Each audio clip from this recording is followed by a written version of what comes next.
शिक्षा मनोविज्ञान की हमारी क्लासेस में आपका स्वागत है। मैं डॉक्टर अशोक चौधरी आपके सामने हाजिर हूं फिर से 8:15 बजे के अपने अभिनव लाइव में।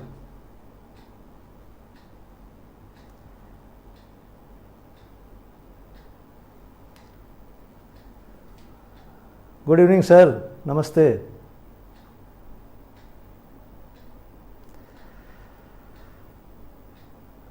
शिक्षा मनोविज्ञान में इन दिनों हम लोग पढ़ रहे हैं बाल विकास की विभिन्न अवस्थाएं, different stages of child development.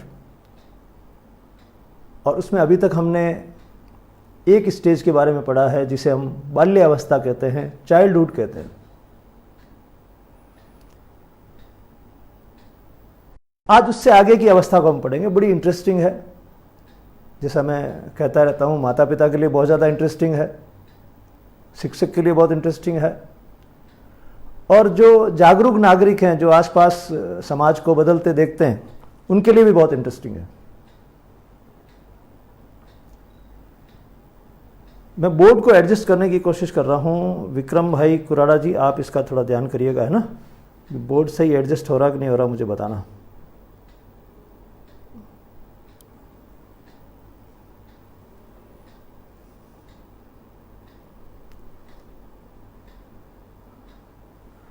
अब मेरे हिसाब से सारी चीज़ें दिख रही हैं। रामनिवासी, एक मिनट देख के बताना। अब लगभग बोर्ड दिख रहा है।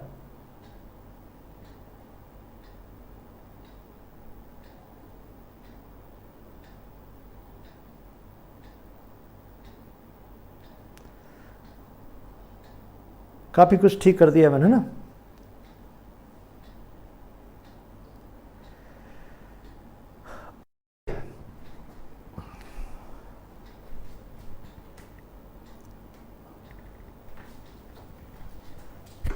आज का हमारा टॉपिक है किशोर अवस्था।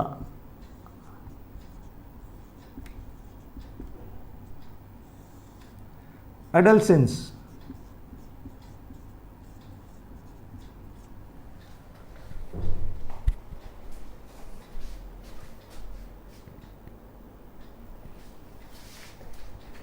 और एडोलेसेंस में बच्चों की उम्र शिक्षा मनोविज्ञान के अंदर हम लोग मानते हैं 13 से 19 वर्ष, कहीं कहीं 13 से 18 वर्ष, लेकिन अमूमन इसको हम 13 से 19 वर्ष मान सकते हैं।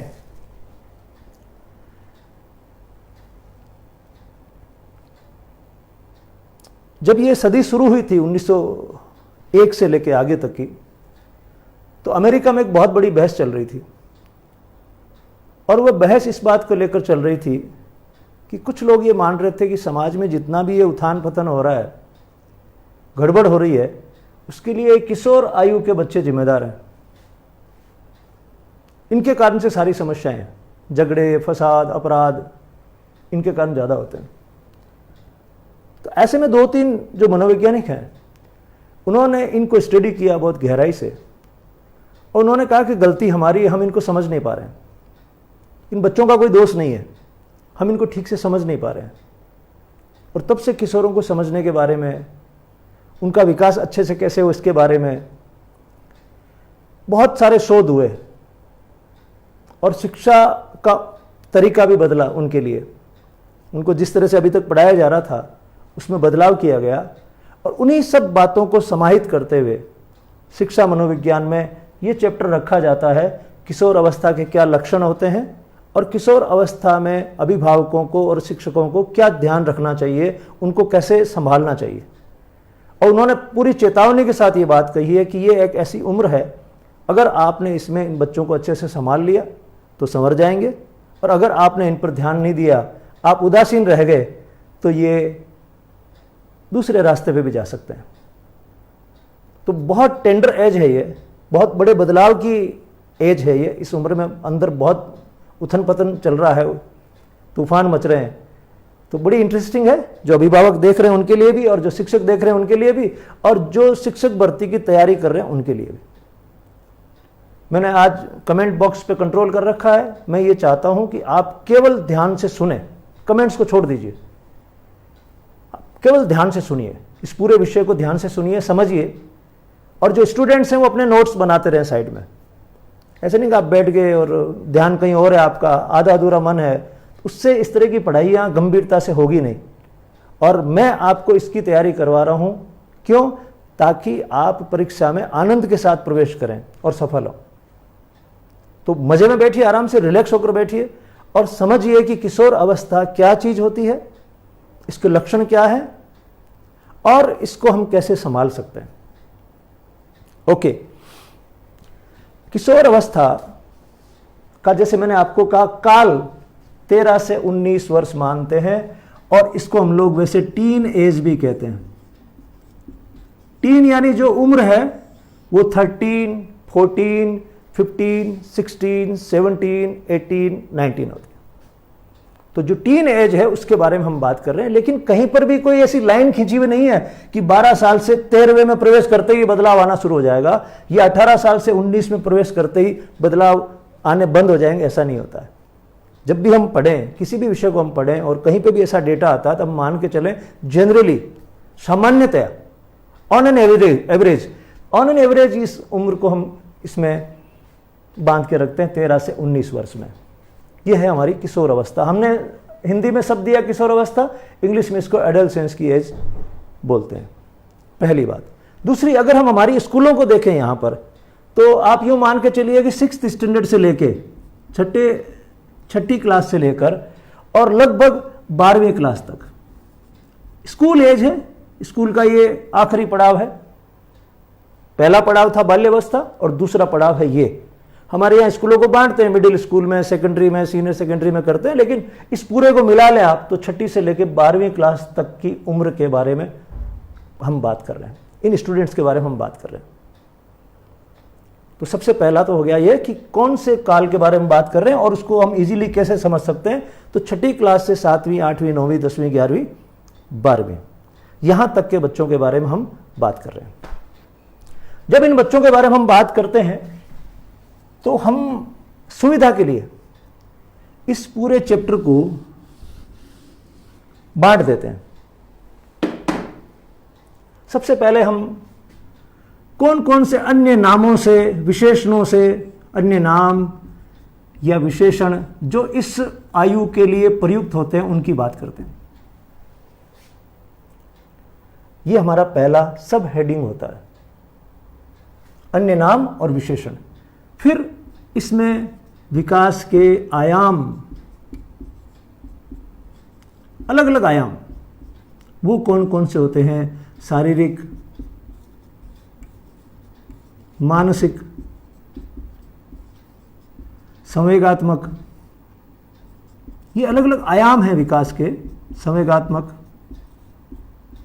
सामाजिक, नैतिक, इन अलग अलग आयामों में एक सामान्य किशोर का विकास कैसे होता है, वो कैसे अपने आप को समाज में प्रदर्शित करता है, वो हम पढ़ेंगे। पहला, अन्य नाम क्या है, दूसरा, विकास के आयाम क्या है, और तीसरे, इस उम्र में हमको उसको कैसे संभालना है और कैसे उसकी शिक्षा की व्यवस्था करनी है। ये 3 भागों में हमने इसको सुविधा के लिए बांट दिया है।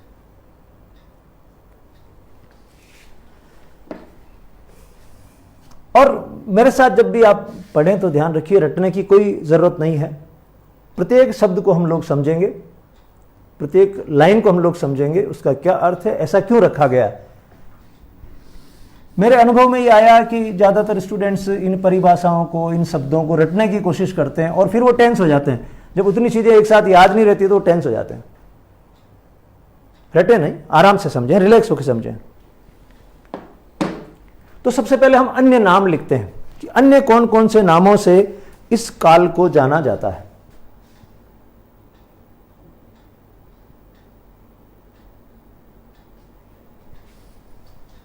सबसे पहला, इसे टीन एज के रूप में जाना जाता है। ये मैंने ऊपर लिख दिया,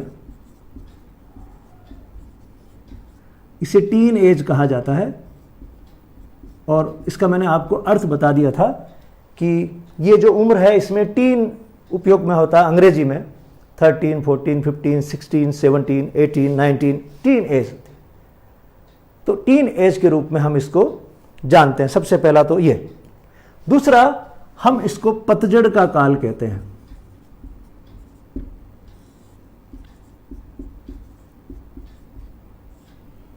अंग्रेजी में इसको ऑटम बोलते हैं, ऑटम एज। ये हमारे जीवन में पतझड़ का काल है।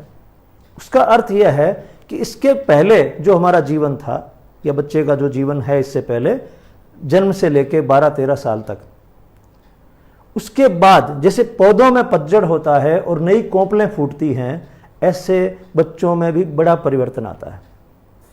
तो अभी तक जो भी था वो जा रहा है, जैसे दांत थे दूध के, जा रहे हैं, उनकी जगह पर नए दांत आ रहे हैं। ये पतझड़ हो रहा है, उनमें बहुत बड़ा परिवर्तन उनके अंदर आने वाला है। इसलिए इसको बोलते हैं जीवन का पतझड़ है। अब नई कोंपलें फूटेंगी और ये वृक्ष नए रूप में खिलेगा। दूसरी बात क्लियर ना? पहला तो टीन एज, दूसरा इसको पतझड़ का काल कहते हैं। तीसरा इसे कहते हैं एज ऑफ ब्यूटी, खूबसूरती का काल।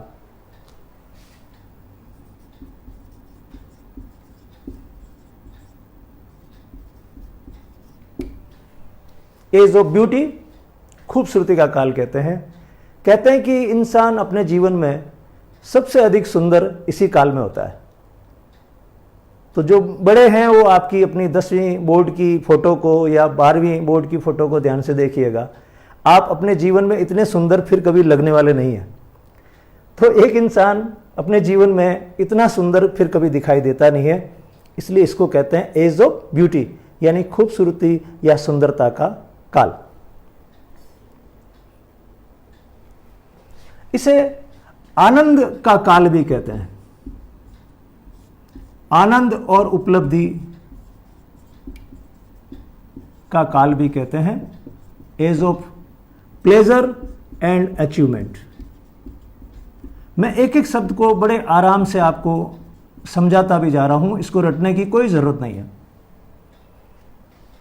इसे आनंद और उपलब्धि का काल इसलिए कहते हैं क्योंकि इस समय में व्यक्ति को जितना आनंद आता है किसी गतिविधि में, अगर उसके मन की गतिविधि है, उतना आनंद फिर कभी नहीं आता। वो खुल के जीता है।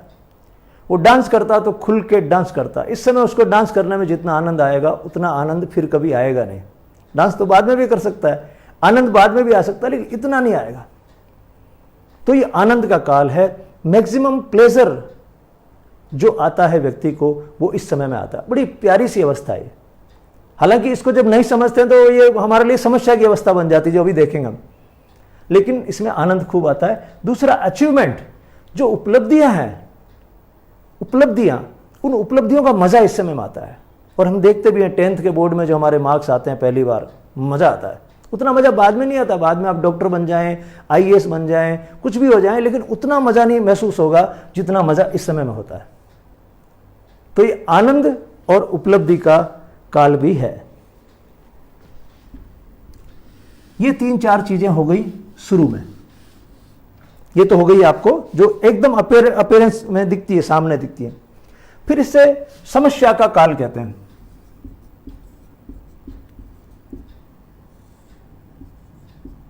As of problem. अब चलिए उसके अंदर, मन के अंदर क्या क्या चीजें चल रही है उसका काल कहते हैं। एज ऑफ प्रॉब्लम यानी समस्या ही समस्याएं हैं। इस समय में उसका अपने आसपास के वातावरण के साथ एडजस्टमेंट ठीक से नहीं हो पाता। हर बात पे कहीं ना कहीं उसको प्रॉब्लम आती है। तो वो इसे कहते हैं, वो इसकी समस्याओं का काल है। और ये काल उसके लिए दबाव और तनाव का काल भी है। क्यों है अभी हम पढ़ेंगे। जीवन में दबाव और तनाव का काल भी है। खूब दबाव रहता है उसके ऊपर, अंदर से उसकी ऊर्जा खूब सारी फूट रही है, और समाज और संस्कृति कहती है इसको रोको। वो रोकने की कोशिश करता है और इसमें उसको तनाव रहता है। तो उसके लिए ये दबाव और तनाव का काल भी है। तीसरी, इसे हम उलझन की अवस्था भी कह सकते हैं। उलझन रहती है। इससे पहले वाला जो बाल्यकाल था उसको हमने कहा वो अनोखा काल है। उसको पेरेंट्स नहीं समझ पा रहे हैं, बड़ा अनोखा अनोखा व्यवहार करता है। यहां वो उलझ रहा अंदर ही अंदर। वो एक तो वह अनोखा व्यवहार था, वो परेशान नहीं था, मस्त था, लेकिन वो कब क्या करेगा किसी को मालूम नहीं चलता था। लेकिन यहां पर ये जो बच्चा है ये अपने अंदर ही अंदर उलझता जा रहा है, उसको समझ में नहीं आ रहा मैं कहां सही हूं कहां गलत हूं, तो उलझ रहा, खुद से उलझ रहा है। इसको हम कहते हैं उलझन का काल। और एक इसे कहते हैं संवेगात्मक परिवर्तन का काल।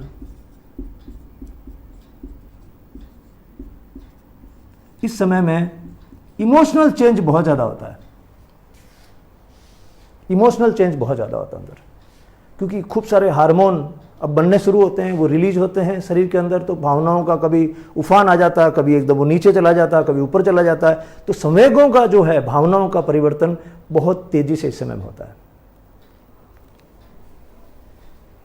समस्या है, दबाव है, उलझन है और संवेगों का खूब सारा उतार चढ़ाव है। सोचने का उसका तरीका बदलता है, तो इसे हम कहते हैं अमूर्त चिंतन का काल।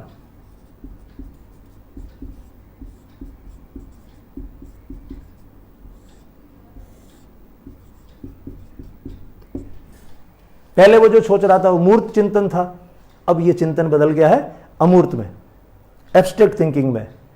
इससे पहले बाल्यावस्था मूर्त चिंतन की अवस्था में था, अब अमूर्त चिंतन की अवस्था में आ गया है। तो जीन पियाजे की टर्म्स में अगर बोलें तो अब ये जो काल है उसका 11 साल के बाद का, वो 7 से 11 मानते हैं बाल्यकाल को, 11 के बाद में लेके आगे का समय वो मानते हैं मूर्त चिंतन के लिए। फॉर्मल ऑपरेशंस उनके शब्दों में कहें तो औपचारिक संक्रिया। तो अब ये अमूर्त चिंतन का काल शुरू हो गया है। अब वो जो सोच रहा है वो कंसेप्ट्स के टर्म में सोचना शुरू कर देगा। ये कुछ नाम थे जो मैंने आपको बताए चिंतन के हिसाब से। अब सोशली, सामाजिक दृष्टि से आप देखेंगे तो इस काल को कहते हैं, हमारा हिंदी जो वर्ड है वो पता नहीं उसका सही अनुवाद है कि नहीं है, लेकिन इसको कहते हैं पीयर प्रेशर एज। और वैसे उन्होंने हिंदी अनुवाद बना रखा किताबों में दल भक्ति। दल यानी उसके जो फ्रेंड्स का ग्रुप है, पीयर उनको बोलते हैं जो साथी होते हैं, पीयर्स। उनका प्रेशर रहता है उसके ऊपर, उनका दबाव रहता है। वो जो कह रहे हैं वो सही है, घर वाले जो कह रहे हैं बिल्कुल सही नहीं है। यहां तक कि टीचर का भी नहीं मानेगा। सबसे ज्यादा उसके दिमाग में जो बात आएगी वो आएगी अपने दल या अपना ग्रुप, अपने पीयर का ग्रुप, उस प्रेशर में वो जीता है। तो इसे हम कहते हैं दल भक्ति का ये काल रहता है।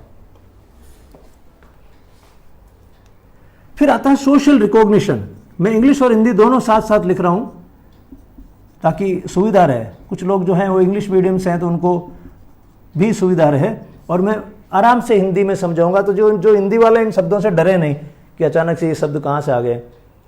और मैं बड़ा ताज्जुब भी करता हूँ, मैंने कई परिभाषाएं देखी वो हिंदी में इतना कठिन तरीके से लिखी हुई हैं, इतना कठिन तरीके से लिखी हुई है, उनको हूबहू अगर वो पढ़ के और रटना चाहे तो कभी भी नहीं रट सकता, कभी भी याद नहीं होगी। मुझे ऐसा लगता है कि पूरी जो तैयारी शिक्षक भर्ती की है वो एक तरफ और ये सारी एक तरफ चली जाती है, केवल इसी कारण से कि वो शब्दों को रटना चाहते हैं। वो सोचते हैं अगर ये शब्द एज इट इज मैंने नहीं रटा तो मैं पीछे रह जाऊंगा। तो मैं आपको कई सारे प्रश्न भी कराऊंगा बाल विकास के बारे में। हमारा जो तीसरी अवस्था वो पूरी हो जाए बच्चों वाली, छोटे वाली, उसके बाद में मैं आपको प्रश्न बताऊंगा और उनके उत्तर कैसे हल करने हैं, कैसे ढूंढने हमको, वो भी बताऊंगा।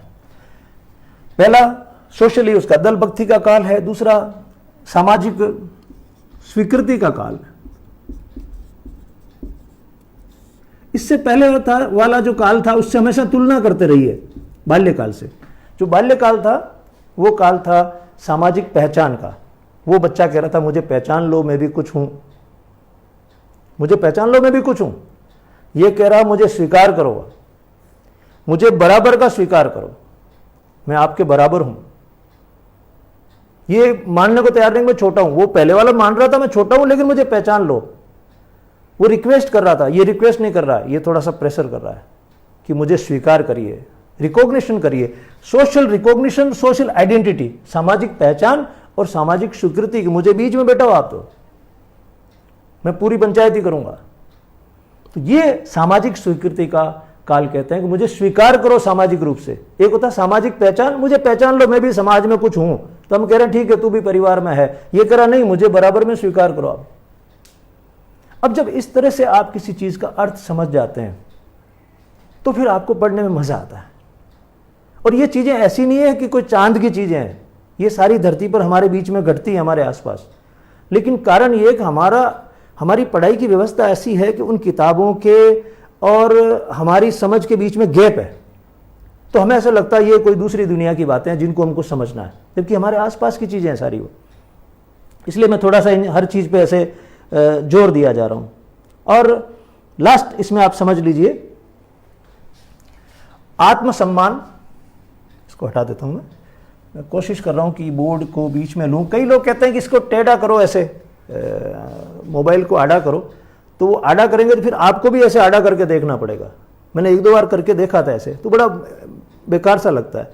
वो यूट्यूब पे ठीक रहता है, आड़ा करो तो अच्छा सा दिखता है, लेकिन इसमें फेसबुक के लाइव पे नहीं दिखता है।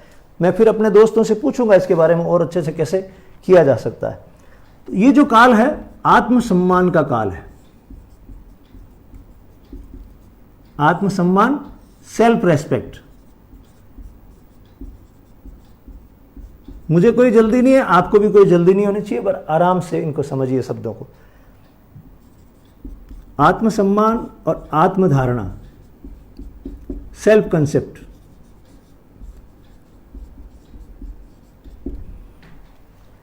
आत्मसम्मान यानी उसको लगता है कि मैं कुछ हूं और मेरे सम्मान में ठेस नहीं पहुंचनी चाहिए। अभी तक तो उसको नहीं लग रहा था, इससे छोटा वाला था, उसको आप डांट डपट देते कोई फर्क नहीं पड़ रहा उसको, इसको बहुत फर्क पड़ रहा है। आत्मसम्मान यानी अपने प्रति सम्मान, तो इसको बहुत ज्यादा अपने प्रति एक मैं बहुत कुछ हूं।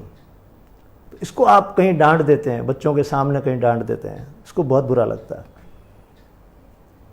लड़का हो या लड़की, दोनों को लगता है कि नहीं मेरा भी कुछ वजूद है इस दुनिया में, मेरा भी कुछ वजूद है दुनिया में, तो मुझे नहीं डांटा जाए इस तरह लोगों के सामने। तो आत्मसम्मान, ये हम देखते हैं ना, इतने बड़े बच्चे हो जाते हैं फिर वो कहते हैं क्या हुआ, उनको डांटो तो बहुत बुरा लगता है। डांट खा भी लेंगे माता पिता की, लेकिन वो अंदर अंदर उनको बुरा लगता है कि यार आज पब्लिक के सामने मेरे को डांट दिया। अपन आगे समझेंगे इस चीज को कि क्या करना चाहिए ऐसे में अगर वो गलती करें तो।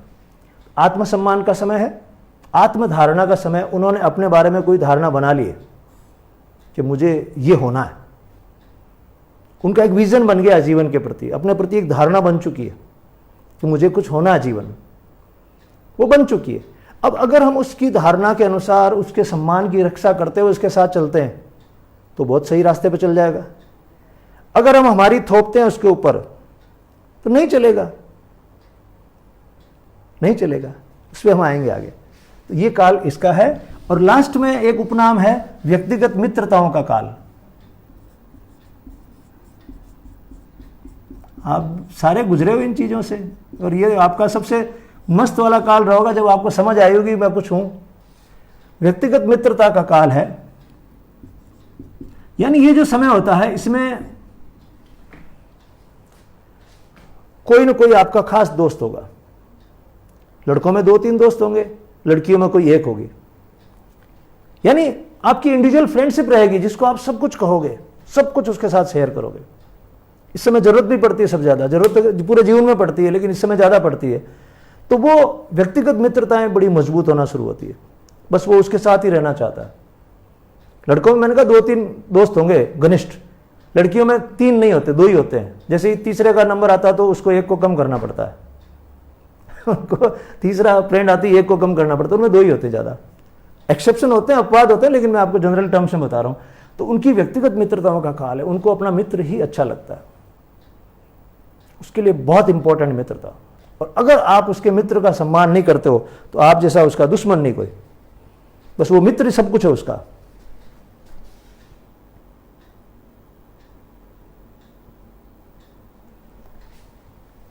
यानी उसके फ्रेंड्स ही सब कुछ है उसके। इसलिए इस काल को हम कहते हैं व्यक्तिगत मित्रता का काल।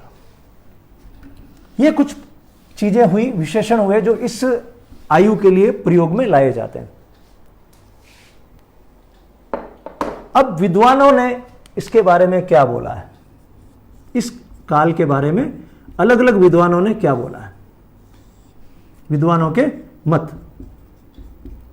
सबसे पहला रोश इस बारे में क्या कहते हैं? रोस इस बारे में क्या कहते हैं? रोस कहते हैं कि ये जो काल है, ये पहला जो गया था शिशु अवस्था वाला काल, वो वापस लौट आया। तो ये कहते हैं ये शिशु अवस्था का की पुनरावृत्ति है।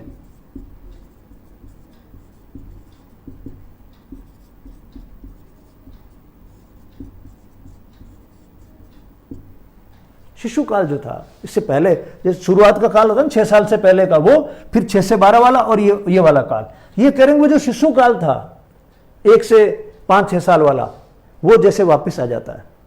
तो वहां जो जो चीजें हुई है एक बार की वापस ये चीजें होंगी। जैसे उस समय मेंटल एक्टिविटी बहुत तेज थी, अभी भी वापस तेज होगी। उस समय फिजिकल ग्रोथ, शारीरिक जो वृद्धि है तेज हुई, यहां पर भी सारी तेज होगी। इनके शब्दों में यह है कि किशोर अवस्था, शिशु अवस्था की पुनरावृत्ति है।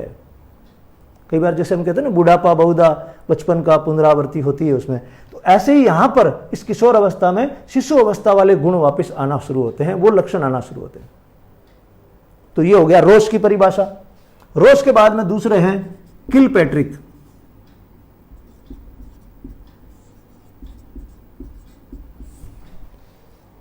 किलपैट्रिक कहते हैं कि ये उस बच्चे के खुद के लिए सबसे कठिन काल है। ये कहते हैं स्वयं के लिए कठिन काल है।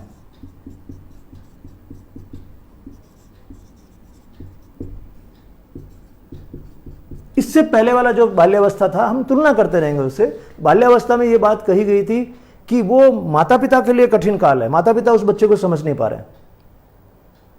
यहां पर वो खुद को नहीं समझ पा रहा है कि मैं क्या करूं यार, मेरा मन ये कर रहा है, ये लोग मुझे रोक रहे हैं, मेरा मन कर रहा है ये करने का, ये लोग मुझे रोक रहे हैं, मैं कैसे अपने आप को इनके साथ एडजस्ट करूं। तो ये उस स्टूडेंट के लिए, उस बालक के लिए, बालिका के लिए सबसे कठिन काल होता खुद के लिए। ठीक है, तो वो खुद को कैसे ढाले इस वातावरण के अंदर, वो मुश्किलात के हालात से गुजरता है। ये किलपैट्रिक ने बोला है कि वो स्वयं के लिए अपने आप को कठिनता में पाता है। तीसरा है जिन्होंने खूब काम किया, या समझ लीजिए जिन्होंने इस पूरे माइंडसेट को बदल दिया किशोर अवस्था के बारे में, स्टैनले हॉल।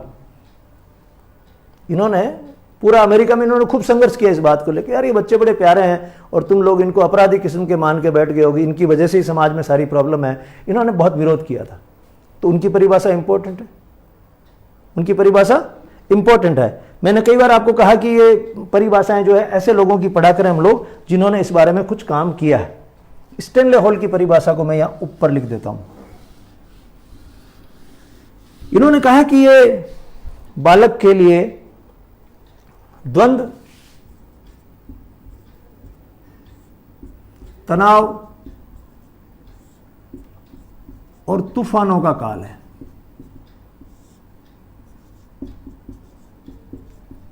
द्वंद्व का मतलब होता है कॉन्फ्लिक्ट, तनाव का मतलब होता है टेंशन, तूफान मतलब स्टॉर्म्स।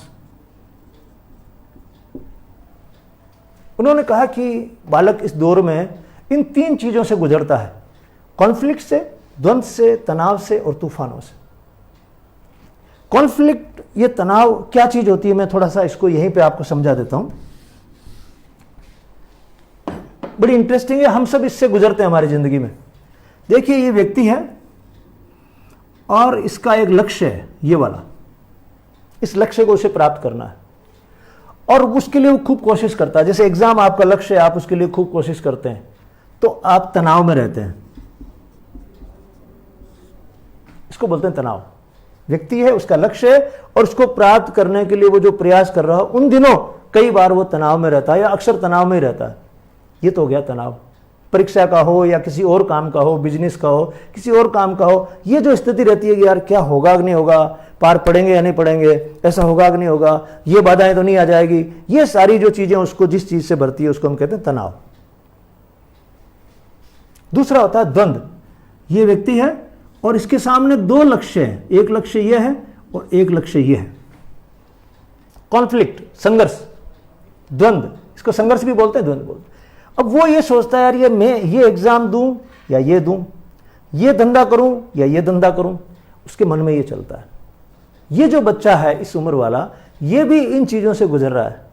ये भी सोच रहा है यार मैं ये करूं, MBBS में जाऊं, IIT में जाऊं, या मेरा मन कर रहा है यार मैं तो पेंटिंग करना चाहता हूं, मेरा मन फोटोग्राफी का करता है, मेरा मन स्पोर्ट्स का करता है, दुनिया भर की चीजें उसके अंदर चलती है कि यार मैं फाइनल नहीं कर पा रहा हूं, मैं करूं क्या। द्वंद्व का इसको बोलते हैं, द्वंद्व, कॉन्फ्लिक्ट इसको बोलते हैं। एक जो आगे आएगा पर्सनालिटी का, जो हम लास्ट चैप्टर पढ़ेंगे, कुसमायोजन, वो होता है कुंठा। कुंठा कब आती है? जब ये व्यक्ति का लक्ष्य है और वो उसको प्राप्त नहीं कर पाता है, और मन में बहुत था कि यार ये करना है, ये होना है, और वो उसको प्राप्त नहीं कर पाता है,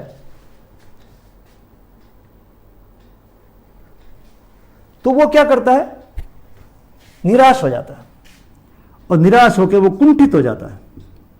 यार इतनी तैयारी की थी एग्जाम की, इतनी मेहनत की थी, और उसके बाद भी पार नहीं पड़े, वो होती है कुंठा। इस तरह से हम 3 तरह से कुसमायोजित होते हैं समाज में, या तो हम तनाव में रहते हैं, या कॉन्फ्लिक्ट में रहते हैं, या फिर कुंठा से ग्रस्त रहते हैं। ये हम पढ़ेंगे कुसमायोजन के चैप्टर में कि अलग अलग तरह का कुसमायोजन क्यों होता है, और उससे निपटने के लिए या उससे बाहर रहने के लिए हमको अपने जीवन को कैसे ढालना होगा। ये शब्द मैंने आपको बताए। तनाव, अब हम क्या रटते हैं? द्वंद्व में रहता है, तनाव में रहता है, तूफान में रहता है, रटते हैं। समझना चाहिए द्वंद्व क्या है। द्वंद्व मतलब 2 चीजें, मन में 2 चीजें एक साथ चल रही है, क्या करूं क्या ना करूं। तनाव में रहता है, टेंशन में रहता है, और तूफान चलते हैं अंदर, उसके अंदर खूब सारे, क्योंकि हार्मोन्स हैं खूब सारे शरीर में, ऊर्जा है इस समय, उसमें सबसे ज्यादा ऊर्जा रहती है शरीर में, ऊर्जा है, तो तूफान उठता अंदर से, ये कर लूं, वो कर लूं, ये करूं, वो करूं, उसके अंदर ये चीजें उठती हैं, उसको बोलते हैं तूफान। तो ये स्टैनले हॉल साहब ने बात कही है, ध्यान रखिएगा। सबसे इंपॉर्टेंट, अगर आप मुझसे कहें कि किन की परिभाषा है, स्टैनले हॉल की है, ये तो याद रहनी चाहिए, क्योंकि इन्होंने कहा था यार ये बच्चा खुद इस परेशानी से गुजर रहा है और आप उसको और इल्जाम लगा रहे हो उस पर, तो इसको संभालो यार, इसको समझो, इसके साथ ये घट रहा है। जब हम इसको समझेंगे, इसके साथ बैठ के बात करेंगे, तो कोई अच्छा रास्ता निकलेगा। और इसने अमेरिका में बच्चों के प्रति सोचने की जो पहले से जो उनका जो पैराडाइम था, वो पूरा बदल दिया उन्होंने। बाद में सब जगह असर हुआ, और शिक्षा मनोविज्ञान में इनके बारे में पूरी अलग से रचनाएं की गई। ये स्टैनले हॉल की परिभाषा है। 3 हो गई, रॉस की, स्टैनले हॉल की और किलपैट्रिक की।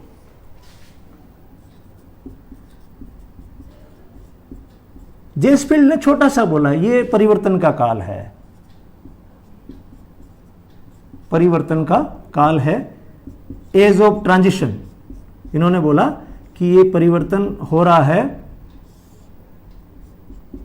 ट्रांजिशन हो रहा है। किससे हो रहा है? शिशु अवस्था से, सॉरी बाल्यावस्था से प्रौढ़ अवस्था की ओर। अभी जो बाल्यावस्था थी, बाल्यावस्था से ये आएगी उम्र, और इसके बाद में आ जाएगी प्रौढ़ अवस्था। 18-19 के बाद में हम एडल्ट गिनने लग जाएंगे, उसको एडल्ट एज आ जाएगी। तो ये उनके बीच का परिवर्तन काल है, तो सिंपल सा है। और लास्ट है बिगी और हंट। बिगी और हंट ने कहा कि इस काल के लिए अगर हम कोई एक शब्द प्रयोग करना चाहें, हमको कहे कोई के एक शब्द में बता दो ये काल क्या है, तो उन्होंने कहा वो है परिवर्तन। एक शब्द उन्होंने कहा परिवर्तन। अंग्रेजी में उन्होंने कहा if we can define this as by one word then that word is change. ये बोला था बिगी और हंट ने, और वो सेम वही चीज है जो उन्होंने बोली है जेसफील्ड ने, वही वाली बात इन्होंने कही है। उन्होंने कहा एज ऑफ ट्रांजिशन, परिवर्तन, एक अवस्था से दूसरी अवस्था में। इन्होंने कहा परिवर्तन, उसके अंदर बहुत बड़ा परिवर्तन हो रहा है ना, एक अवस्था से दूसरी अवस्था में, और ये अंदर बहुत सारा परिवर्तन हो रहा है, ऐसा इन्होंने बोला। ये 5 विद्वानों की मैंने आपको परिभाषाएं या उनके इसके बारे में मत, उनकी धारणा ये बताई। अब किशोर अवस्था में अलग अलग तरह से विकास कैसे होता है। सबसे पहले शारीरिक विकास। हमारे जो 6 आयाम है ना, उन पे हम बात करेंगे। सबसे पहले शारीरिक विकास। ये शारीरिक विकास में सबसे पहली चीज आएगी लंबाई।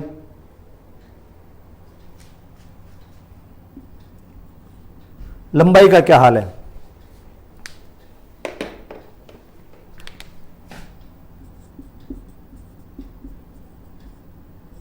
तो इस समय में लंबाई बढ़ती है, तेजी से बढ़ती है। मैंने आपको कल उस ग्राफ में बताया था कि बहुत छोटे बच्चों में बढ़ती है, उसके बाद में थोड़ी सी रुक सी जाती है और अब वापस तेजी से बढ़ती है। लेकिन जितनी शिशु अवस्था में बढ़ती है उतनी नहीं बढ़ती है, लेकिन बढ़ती है। और यहां लंबाई में मुख्य रूप से क्या बढ़ती है? टांगे। मुख्य रूप से जो वृद्धि होती है वो टांगों में होती है। टांगे एकदम से लंबी होती है और ये लंबाई बढ़ती रहती है। लड़कों में 20 साल तक अमूमन बढ़ती है। तो इसलिए 17 साल तक अटका रहे तो आप उम्मीद रखें कि अभी 20 साल हुए नहीं है, अभी गुंजाइश है बढ़ने की। दूसरा, लड़कियों में 16 वर्ष की उम्र तक, 20 वर्ष की उम्र तक और इनमें 16 वर्ष की उम्र तक अमूमन लंबाई जितनी बढ़नी है उतनी बढ़ जाएगी। अब ये फाइनल है। अब ये जो बालक या बालिका जीवन में जितना लंबा होने के लिए हुआ है आनुवंशिक रूप से, इसमें आनुवंशिकता का रोल है, ज्यादा है। आनुवंशिक रूप से वो जितना ज्यादा होने के लिए हुआ है लंबा, उतना हो जाएगा।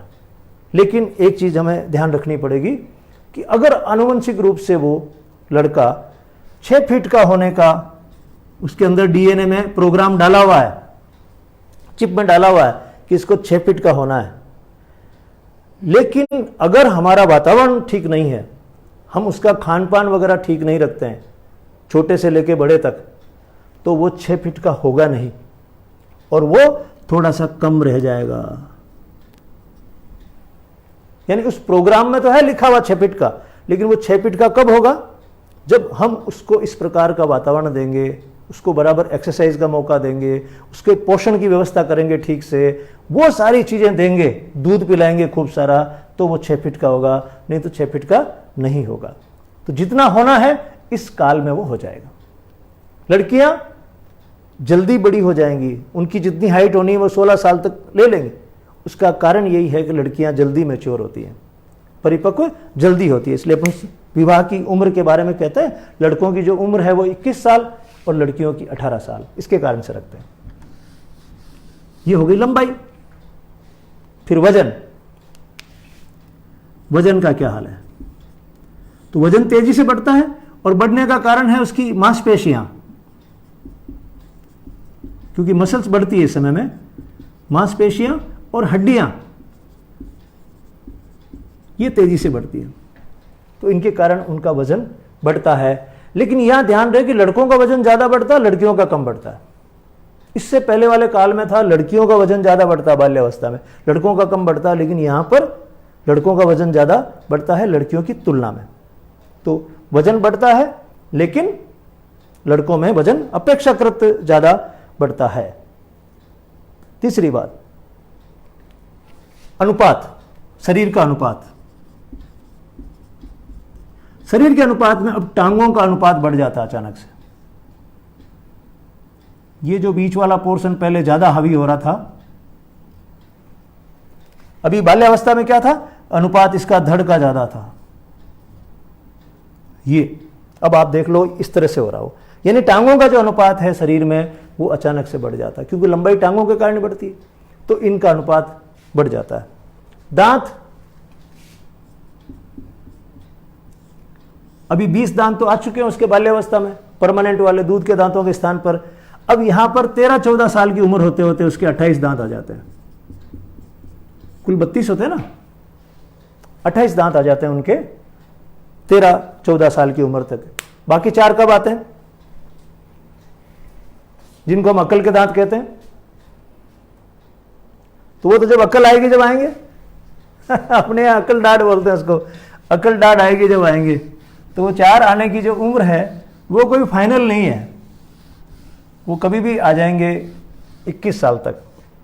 कई बार लेट हो जाते हैं, अक्ल लेट आती है तो 25 साल में भी आ जाते हैं और फिर वो बहुत दर्द करते हैं। तो ये दांतों का हिसाब हो गया, लंबाई का हिसाब हो गया, उसके वजन का हिसाब हो गया। फिर शरीर का तो हो गया, लेकिन अब एक बड़ा परिवर्तन होता है उनमें, इनको बोलते हैं द्वितीयक लक्षण, शारीरिक लक्षण, यौन लक्षण,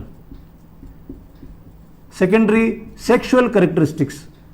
अब उनके शरीर में एक बड़ा परिवर्तन आता है, लड़कों और लड़कियों में बाहर से दिखने में तो अलग अलग दिखाई देने लग जाते हैं, और उसके पीछे कारण होता है हार्मोन्स का।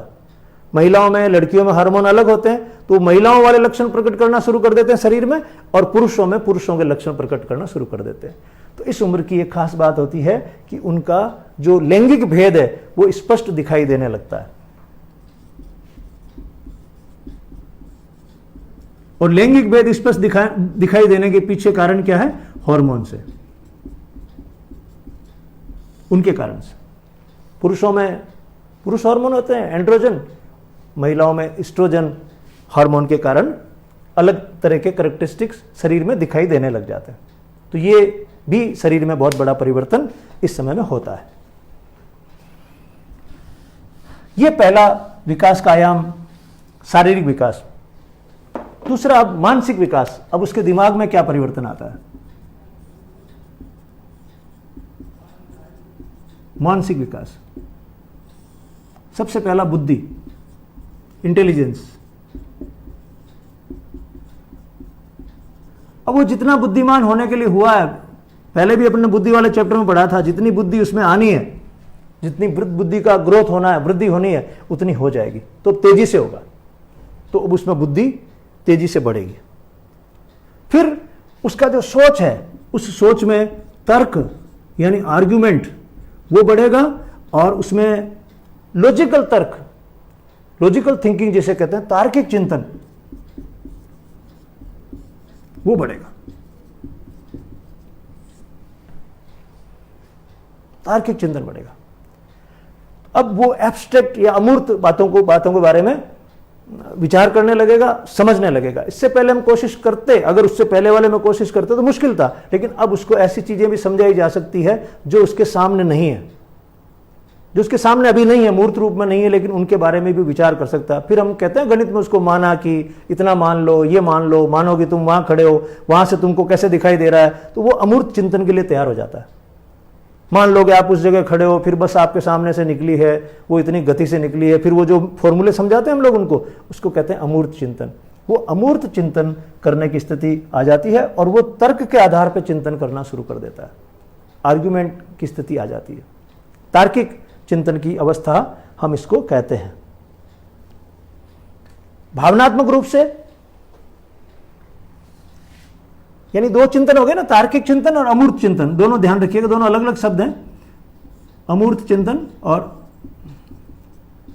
एब्स्ट्रैक्ट थॉट और आर्ग्यूमेंटिव थॉट या लॉजिकल थॉट, ये तार्किक चिंतन, अमूर्त चिंतन भी इस स्थिति में आ जाता है। ये हो गया उसका मानसिक विकास।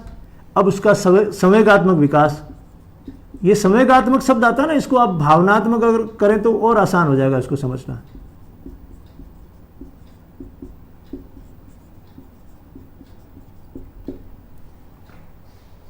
अलग अलग तरह के हमारे अंदर भाव जगते हैं, और मैकडुगाल ने बताया था कि ये 14 प्रकार के भाव हमारे अंदर जगते हैं। उन्होंने कहा था कि हमारे अंदर एक मूल प्रवृत्ति होती है कोई ना कोई,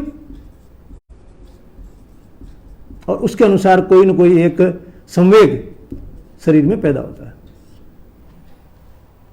तो ये संवेगात्मक विकास इस समय में कैसा होता है? इसके पहले वाले में हम पढ़ रहे थे कि वो संवेगों को दबाना सीख जाता है, बाल्यावस्था में अपने संवेग को दबाना सीख जाता है। यहां पर उसके जो संवेग होते हैं उनमें दो चीजें होती है, उनकी जो इमोशंस होते हैं, उसकी जो भावनाएं होती है, उनमें दो चीजें उभर कर सामने आती हैं।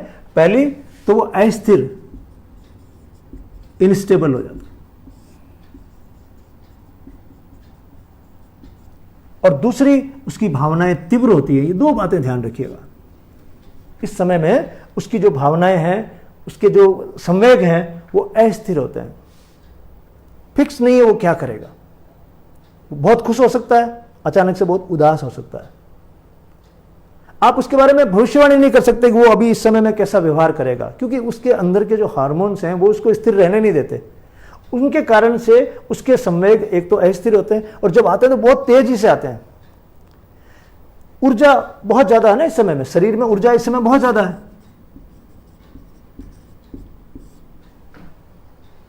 तो भावनात्मक रूप से इस बच्चे को हैंडल करना काफी कठिन होता है, काफी कठिन होता है, और ये डेंजरस भी होता है।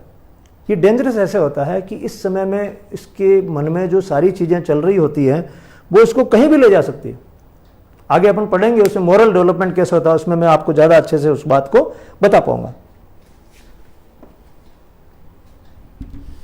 संवेगात्मक विकास, इसके बाद में सामाजिक विकास।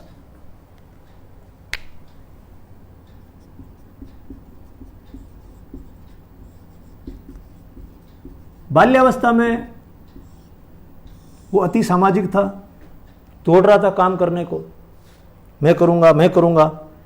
अब ये जो बालक है किशोर अवस्था वाला, वो समाज के जो बने बनाए नियम हैं उनमें विश्वास नहीं करता है। इससे पहले वाला तो भारी विश्वास कर रहा है, ये बिल्कुल समाज के नियमों में विश्वास नहीं करता है। तो सामाजिक नियम,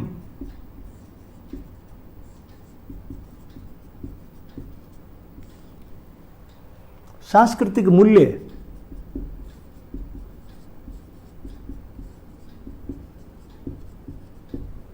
इन दोनों के प्रति उसके मन में एक विद्रोह होता है, वो इनको नहीं मानता। समाज के जो बने बनाए नियम हैं उनको नहीं मानता है, दबाव में मानता है लेकिन मन उसका कर रहा नहीं मानने का। अंदर अंदर उसके ऐसी बातें चल रही होती है कि समाज के जो नियम बनाए हुए हैं, कायदे बनाए हुए, फिजूल है। और हम कहते हैं संस्कृति में जो मूल्य है ये जरूरी है, वो कह रहा है इसकी कोई जरूरत नहीं, मैं नहीं मानता इसको। और वो अपने खुद के आदर्श स्थापित कर लेता है, नए स्वयं के आदर्श स्थापित कर लेता है। तो ये बड़ी सिचुएशन पेचीदा है। वो समाज के नियमों को मानने को तैयार नहीं, वो सांस्कृतिक मूल्यों को मानने को तैयार नहीं है, उलझन में है ना, वो समझ नहीं पा रहा मेरे लिए सही क्या गलत क्या है। और वो स्वयं के खुद के आदर्श डेवलप कर लेता है, आई बिलीव इन दिस, मैं ये मानता हूं, मैं वो मानता हूं, ऐसी बातें वो करना शुरू कर देता है। तो ये जितने भी आतंकवादी गुट काम करते हैं दुनिया में, आतंकवादी जितने भी गुट काम करते हैं, चाहे बाहर देश से बाहर कर रहे हैं, देश के भीतर कर रहे हैं, वो इनके ऊपर नजर रखते हैं। समाज को बांटने वाले जितने भी तत्व हैं वो इसी पे अटैक करते हैं, इसी वर्ग पे अटैक करते हैं, क्योंकि इसके बाद तो वो ज्यादा समझदार हो जाएगा, वो फिर आएगा नहीं झांसे में। इनका ज्यादा झांसे में आने का चांस रहता है। तो उन लोगों का पूरा ध्यान रहता है कि ये सामाजिक नियमों को नहीं मान रहे हैं, सांस्कृतिक मूल्यों को नहीं मान रहे हैं, इन पे अटैक करो। ये वैसे विद्रोह के मूड में है, उनको विद्रोही चाहिए, वो उसको ले जा रहे हैं, देखो ऐसा करेगा तो वैसे हो जाएगा, वैसे हो जाएगा, और ये तैयार है विद्रोह करने के लिए, परिवार के खिलाफ, समाज के खिलाफ, संस्कृति के खिलाफ। उन मूल्यों के प्रति इनकी जो आस्था है वो कम होती है। अब अभिभावक के तौर पे, एक देश के तौर पे, स्कूल के तौर पे, शिक्षक के तौर पे, ये हम लोगों की चुनौती है कि हम इनको कैसे समझाएं, हम कैसे हमारे समाज के नियमों और सांस्कृतिक मूल्यों के लिए इनको तैयार करें कि नहीं ये ऐसे ठीक है। मान जाएंगे बाद में वो, अगर हमारी कला ठीक रही और हमारी नीयत ठीक रही तो ये मान जाएंगे, लेकिन हमको मेहनत करनी पड़ेगी, अपने आप से नहीं होगा। और यही स्टैनले हॉल ने कहा था कि तुम अपने आप चाह रहे हो, you are taking them for granted, ये नहीं चलेगा।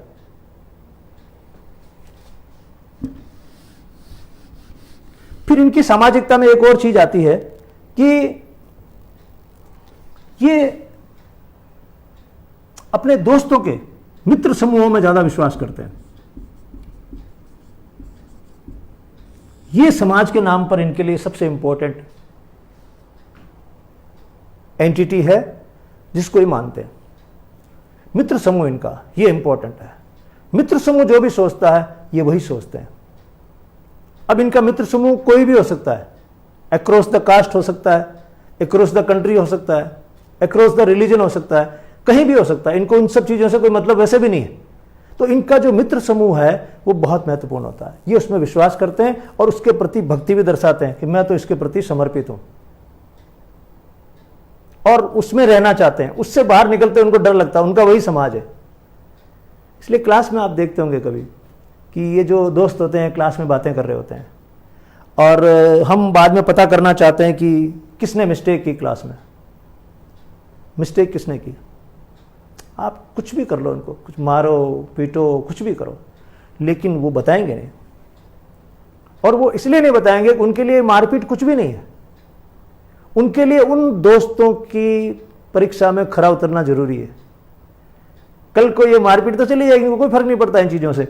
वो कहेंगे यार, वो कल को कहेगा तूने हमारी चुगली की, तूने हमारी ये बात की, और उसको लगता है फिर मैं मित्र समूह से बाहर हो जाऊंगा। अब आप समझिए, अब जब आप उसको समझ जाओगे इसके लिए मित्र समूह इंपॉर्टेंट है, तो फिर आप उसके अनुसार ढलना शुरू कर दोगे। और जो अभिभावक हैं उनको इस समय में बहुत सजग रहना पड़ेगा। उनको पूरा ध्यान करना पड़ेगा कि ये चीज चल रही है इसके दिमाग में। अब अभिभावक कई बार क्या कहते हैं, वो तेरा दोस्त है ना, बहुत नालायक है, उसके साथ क्या रहता है, वो अच्छा नहीं है, वो यूं है, वो यूं है। इसको बुरा लगता है, ये नहीं सुनना चाहता। इसके लिए वही सब कुछ है। इससे पहले वाला जो था बाल्यावस्था वाला, वो भी ग्रुप में रहना चाहता था, लेकिन ये ग्रुप और वो ग्रुप अलग है। वो भी समूह में रहना चाह रहा था, हमने पढ़ा था, लेकिन वो समूह में कब रहना चाहता, दिन दिन में। शाम को मम्मी के पास जाना है, जो 12 साल तक का था, शाम को घर पे जाना है। इसको शाम को भी नहीं जाना घर पे, ये रुक जाएगा रात को, फ्रेंड के यहाँ रुक जाएगा। इसको 4 दिन मत लाओ, बोले इसके दोस्त के साथ रख लो, लड़का हो चाहे लड़की हो। यह बात दोनों की चल रही है, उनको उसमें ज्यादा इंटरेस्ट है। तो इन मित्रों का अगर आप रेस्पेक्ट करते हैं, यार तेरा वो दोस्त अच्छा है, he will feel, she will feel very happy कि मेरे मित्रों के बारे में अच्छी बात की जा रही। अब ये इनकी साइकोलॉजी है, ऐसी काम करती है। हम इसको नकार देंगे तो इनकी अपनी अलग दुनिया है, फिर हम कहेंगे हमारे हिसाब से नहीं चलते। तो हमें इनको डील करते समय ये बात ध्यान रखनी होगी। और लास्ट इनका होता है, इनका जीवन दर्शन खुद का विकसित हो जाता है। ये बहुत इंपॉर्टेंट है, आप लोग इस पर ध्यान करिएगा। इनका जीवन दर्शन बहुत महत्वपूर्ण हो जाता है, लाइफ का विजन बन जाता है। इस समय में ये सोच लेते हैं कि मैं क्या होना चाहता हूं, इनका मन करता है मैं ये होना चाहता हूं। माता पिता के रूप में आप दबाव दे सकते हैं, तू डॉक्टर बन, तू इंजीनियर बन, ये बन, लेकिन इनके मन में कोई ना कोई चीज चल रही होती है। अगर जो इनके मन में चीज चल रही है उसके अनुसार हम इनकी व्यवस्था कर दें तो ये ठीक एडजस्ट हो जाएंगे, वरना आपके दबाव में रहेंगे और ये वो नहीं कर पाएंगे जो इन्होंने सोचा है, तो प्रेशर में रहेंगे। फिर बन भी जाएंगे, डॉक्टर बन भी जाएंगे, इंजीनियर बन भी जाएंगे, कुछ भी बन जाएंगे, लेकिन मन में रहेगा कि मुझे होना तो वो था। मुझे जो होना है वो पहली बार कब दिमाग में आता है, इस एज में आता है, किशोर अवस्था। इसके पहले की क्या है, मेरा व्यक्तित्व है, ये समझ में आता है, लेकिन क्या होना ये क्लियर नहीं था। यहां आप सोच लीजिए कि 9th 10th 11th में लगभग आते आते उसको क्लियर होना शुरू हो जाता है। 9th खास मानिए आप, उसको लगने लग जाता है कि मुझे क्या होना है। तो ये टीचर्स की रेस्पॉन्सिबिलिटी होती है इस समय कि वो उनको ठीक से काउंसलिंग करे कि उनका क्या मन करता है, और जो उनका मन करता है वही करने का आप उसको अवसर देते हो, तो उसका वो आराम से समझ जाएगा, राजी राजी वो काम करेगा।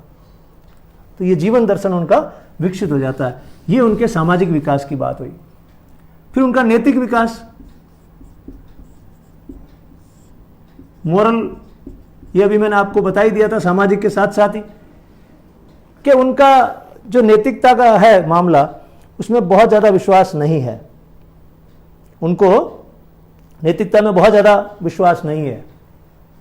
आप कहते रहो ये सही है गलत है, लेकिन वो नहीं मानता। वो जब तक संतुष्ट नहीं होगा, आपके तर्कों से संतुष्ट नहीं होगा, आप में दम होना पड़ेगा, तब तक उसके लिए नैतिकता का कोई ज्यादा विषय नहीं है। और जो इससे पहले था बाल्यावस्था में, वो मान रहा था नैतिकता को, वो समाज के नियमों को मान रहा था, सांस्कृतिक मूल्यों को मान रहा था। उससे पहले वाला जो शिशु है वो नहीं मान रहा है, उसको सही गलत से कोई मतलब नहीं, उसको मन की करनी है। फिर इसको भी मन की करनी है।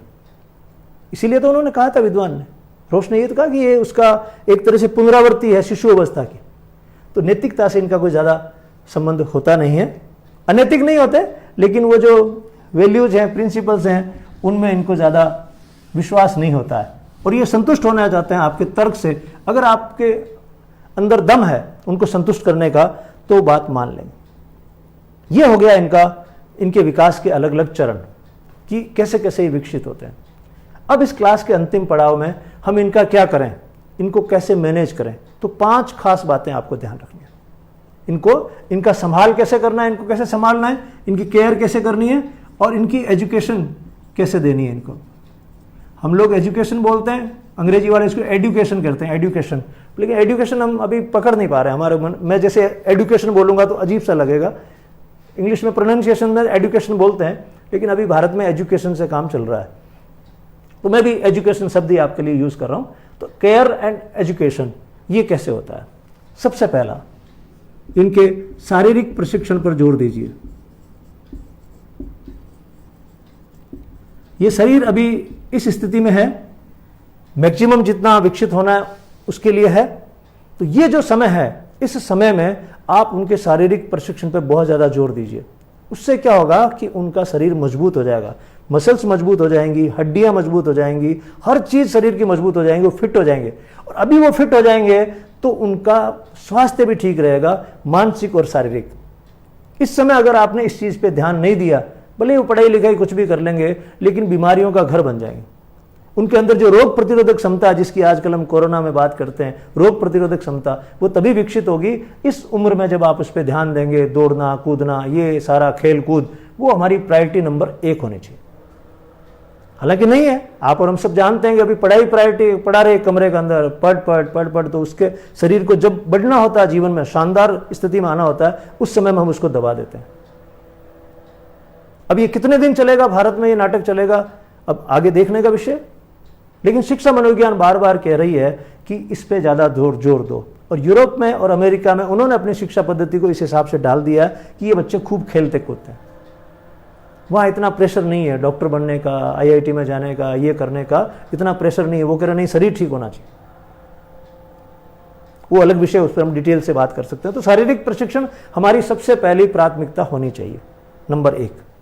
नंबर दूसरा, उनको व्यावसायिक मार्गदर्शन की जरूरत है, काउंसलिंग की जरूरत है कि वो क्या बनना चाहते हैं, क्या करना चाहते हैं। इस पर डिटेल में उनके साथ डिस्कशन होना चाहिए, विस्तार से उनके साथ बात होनी चाहिए। खासकर इसमें टीचर्स योगदान करें। भले उसके गणित में 100 में से 100 नंबर आ रहे हों, इसका मतलब नहीं कि आप उसको IIT में ही भेजें, आगे उसके, लेकिन उसका मन क्या करता है, उसको कहते हैं प्रॉपर काउंसलिंग। उसका मन जो करता है वो अगर आप करवा देते हैं तो फिर वो खुशी खुशी वो काम करेगा। तो प्रॉपर काउंसलिंग होनी चाहिए। वो एक अलग चैप्टर है काउंसलिंग का, जिसमें हम पढ़ेंगे व्यावसायिक मार्गदर्शन, यानी प्रोफेशन। उसको अपना कौन सा व्यवसाय, कौन सा प्रोफेशन चुनना चाहिए, उसके बारे में मार्गदर्शन का ये सबसे सही समय। और 9th क्लास से शुरू कर देना चाहिए। 10th के बाद, बिल्कुल 10th के बाद ही ऑप्शनल लेते हैं हमारे यहाँ पे, तो 10th के बाद जो ऑप्शनल का सिलेक्शन है बहुत इंपॉर्टेंट है, बहुत ढंग से होना चाहिए, अच्छे से उनसे बात होनी चाहिए, राजी खुशी। तब वो आपको कहेंगे। अभी तो क्या दबाव में कह नहीं रहे, वो दबाव में आपसे बात भी नहीं कर रहे, मन की कह भी नहीं रहे। तो उनसे पूछना चाहिए अच्छे से, जब 10वीं के बोर्ड की एग्जाम हो जाएगा, तुम्हें करना क्या असल में, और उसकी योग्यता को देखते हुए, उसकी जो एबिलिटी है उसको देखते हुए, और उसकी इच्छा को मैचिंग करने की कोशिश करनी, उसको समझाना, तो वो सही रास्ते पर चलेगा। तीसरा, उसको वयस्क की तरह मानना है। मान लेना बड़ा हो गया है, उसके साथ जब भी आप व्यवहार करें तो उसको रेस्पेक्ट दें। आप एडल्ट की तरह मान लें, उसको रेस्पेक्ट करें, फ्रेंड बन जाएं उसके। आप अभिभावक हैं, उसके दोस्त बन जाएं, शिक्षक हैं, उसके दोस्त बन जाएं। ये दोनों के लिए है, दोस्त बने, उनके साथ बैठें, उनके साथ बातें करें। आप जितना ज्यादा उनके दोस्त बनेंगे, जितना ज्यादा उनको समझने की कोशिश करेंगे, वो उतना ही ज्यादा आपके साथ एडजस्ट हो जाएंगे, और वो जो उनके मन में विद्रोह है वो विद्रोह कम हो जाएगा। मतलब ये क्या करेंगे, या तो इस एक्सट्रीम पे जाएंगे और या फिर इस एक्सट्रीम पे जाएंगे। अगर आपने दोस्त बना लिया तो बहुत शानदार बच्चे हो जाएंगे, आप जैसा कहोगे वैसे करेंगे। और अगर आपने इनको दबाना शुरू कर दिया, तू कुछ नहीं जानता है, रेस्पेक्ट नहीं करते इसका, बार बार इसकी आलोचना करते हैं, डांटते हैं, पढ़ाई में तू ये नहीं, उसमें ये नहीं, अगर ऐसा करते हैं तो वो क्या करेंगे, उनके अंदर विद्रोह मजबूत हो जाएगा, कुंठा मजबूत हो जाएगी। तो उनको रेस्पेक्ट देना है, वयस्क की तरह उनको डील करना है। चौथा, इनको नैतिकता की शिक्षा देनी है, खूब देनी है, क्योंकि इनके दिमाग में बैठ गया है ये सारा, समाज के प्रति और संस्कृति के प्रति ये बैठ गया है कि ये सारा गड़बड़ है, इसमें दम नहीं है। तो आपको उनको नैतिकता की बातें भी कहनी है। ये नहीं कि भाई नैतिकता को मान नहीं रहे, हम हिम्मत हार जाएं, लेकिन हमको उनको नैतिक प्रशिक्षण लगातार जारी रखना है। और नैतिकता के लिए भी उनको बहुत समझाना पड़ेगा। वो आर्ग्यूमेंट करेंगे, भगवान है या नहीं है, मैं नहीं मानता, ये चीज है या नहीं है, मैं नहीं मानता, ये समाज की ये चीज मैं नहीं मानता।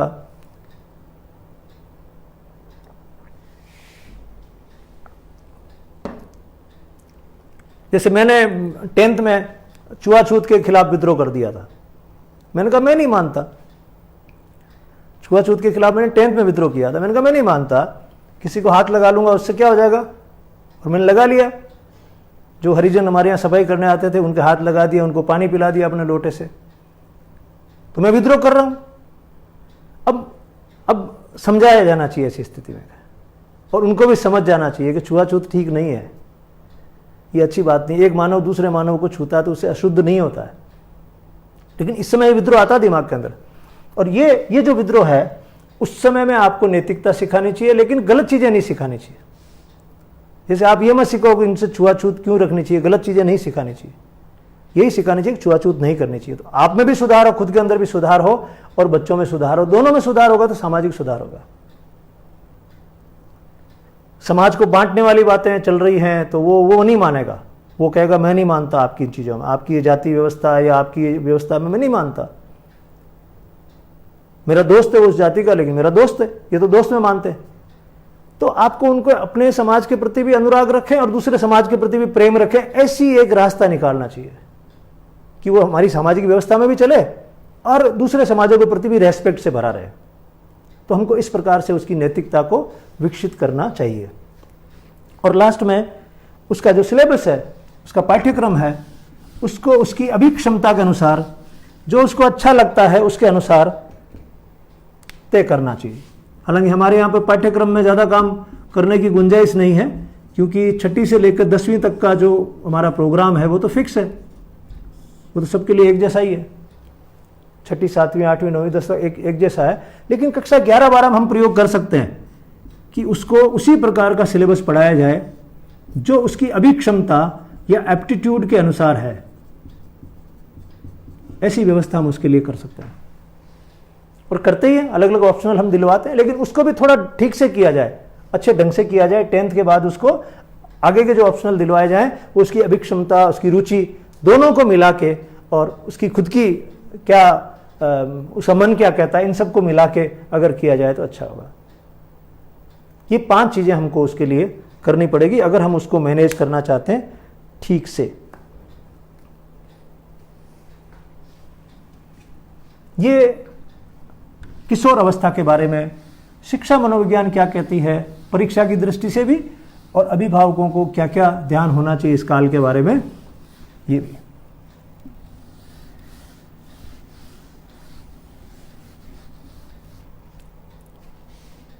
शिक्षा मनोविज्ञान में अभी तक हम लोगों ने जो चैप्टर्स छेड़े हैं उसमें एक तो था बुद्धि का,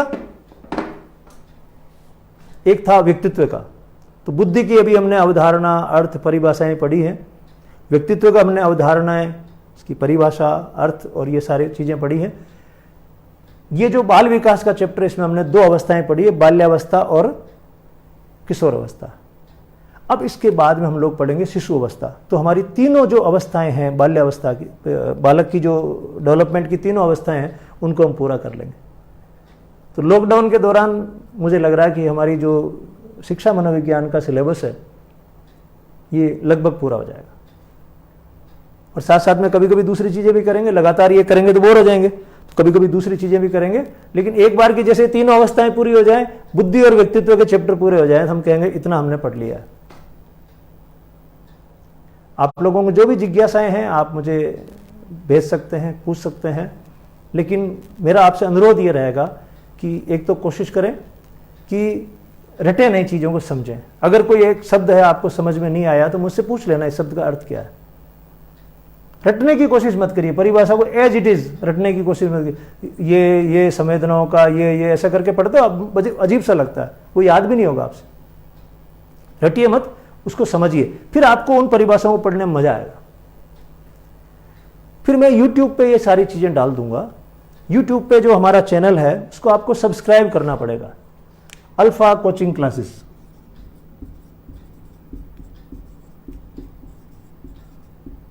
अल्फा कोचिंग क्लासेस, तो ये सारे वीडियोस बना के हम लोग वहां पे डाल देंगे। अल्फा कोचिंग क्लासेस, ये कोचिंग क्लासेस हैं मेरी जो बरसों से मैं चलाता हूं। मेड़ता में। अभी मैं उसको मेड़ता रोड में चलाता हूँ, नागौर में चलाता हूँ, विराट एकेडमी में वहाँ पर पढ़ाता हूँ ऐसे। लेकिन ये यूट्यूब पे अल्फ़ा कोचिंग क्लासेस के नाम से। आने वाले टाइम में मैं कोशिश करूँगा कि मैं जयपुर में भी क्लासेस लूँ।